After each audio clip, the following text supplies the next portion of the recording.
Umunyeshenjero kazi Nyakikongoro agambere ibinyomwa bazyo aha mukoro go kwijika abanya-Uganda abakizero uburwire bwa kansa ogwa National Cancer Survivors Day 2023 ogubira hacisha cya Sheema Stadium Kabwohe aho cyorecerwe ngo omuntu yamanya karindwara ya kanseji akageraguriza nakira ngo konka abantu nubaremwa ahubwo kugira ngo buhereza buri Kampala batyo bafamamije twenda abuka tukirunje umuntu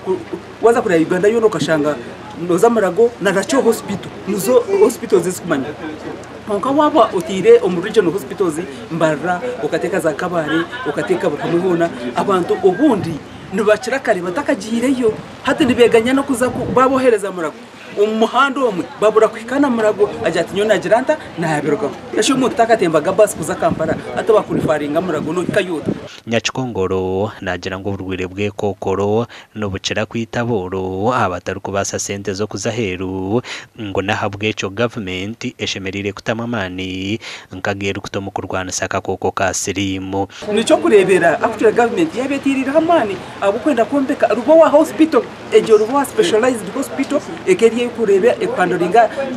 complicated diseases utiremo za cancer utiremo bya diabetes zona koka n'urugendo abahango ku rwo Ministry by'amagara abarukujinanizo bwahaburwire bwe kokoro nabagira ngo Sheema ne kwato umwanya gwo kubanza omukugira uburwire bwe kokoro eyahamaraka botunurira kansa wo mu miro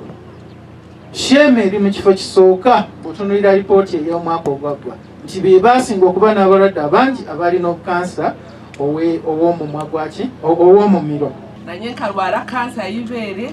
era ndi hanu ya myaka 16 mundeba tindije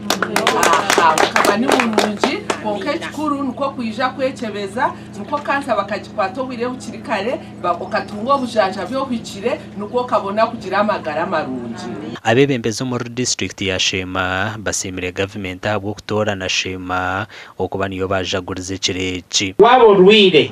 wabo inoburwire nobasa okuba nobasa kuteganisibwa but waba oyina amagara marungi nokora emirimo yawe kurungi kandi noye developing so twenda kusima ba cancer society ahabwa initiative eji eibaresera kwata amagara gitu amakuru agagasha kwa Mike atwachiri